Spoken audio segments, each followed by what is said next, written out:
It was a beautiful, bright blue day. It was an absolutely cloudless day, an absolutely beautiful sky. Crystal clear day. Everything can change in an instant. My teacher, Mr. Tessie, I'll never forget his name. Mr. Tessie walked right in and he started class with 2 planes just hit the World Trade Center and then continued with the lesson. Someone actually ran into the theater from the music room where the music teacher had the news on. By the time I was at lunch, the rumor was that we were being attacked, that we had been attacked by another country and that we were at war. There was a knock on my door, and it was my neighbor from across the street who I had just befriended. And I opened my door, and she collapsed on the ground in front of me.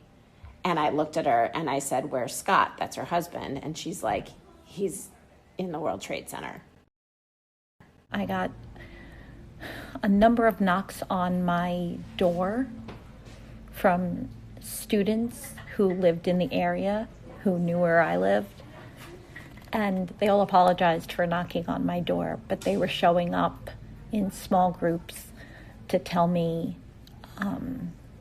who was missing, who had parents who were missing, either because they worked in the towers or because they were police officers or firefighters. What do you want young people to know about 9/11? The way our country pulled together, we became family. We were all family. We all watched out for each other. You knew whatever you're walking down the street, somebody on that street had your back. I was really, really angry. And that the anger kind of helped me get over being afraid.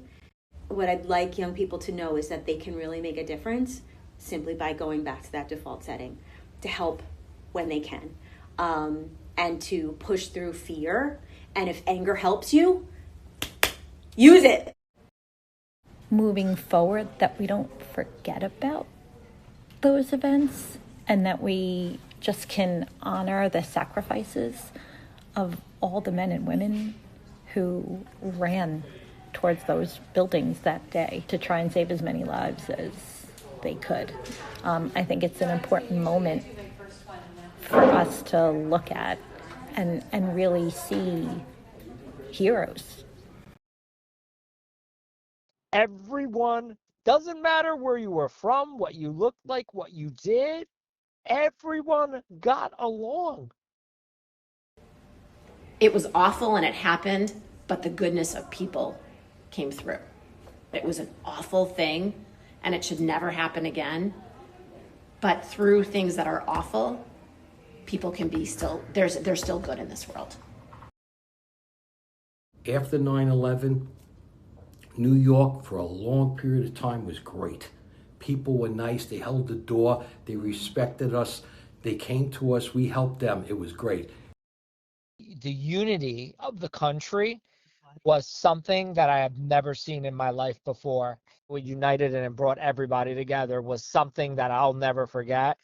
And it's something that's not captured in history books very well, because you had to feel it, see it, observe it. With the flags, there were more flags. Everywhere you went, there was a flag, U.S. flag.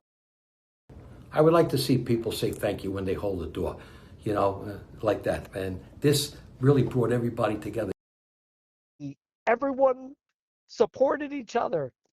Everyone. Everybody. It was just the most peaceful. It was almost like being in heaven, I'll be honest with you. It really was. And I wish we could go back to that. And I don't know, does it take a disaster like 9/11 for humanity to go back to something like that? For young people, what I think is important to know is that the world that you have inherited, the world that you live in, is a product of those choices that were made after 9/11. And I think, I want you guys to know that as the context for the world that you're living in, because if you have any drive whatsoever to change the world, you need to understand that that was sort of the turning point. It's what happened after 9/11 that I think is really worth knowing, because it's the world after 9/11 that you can do something about.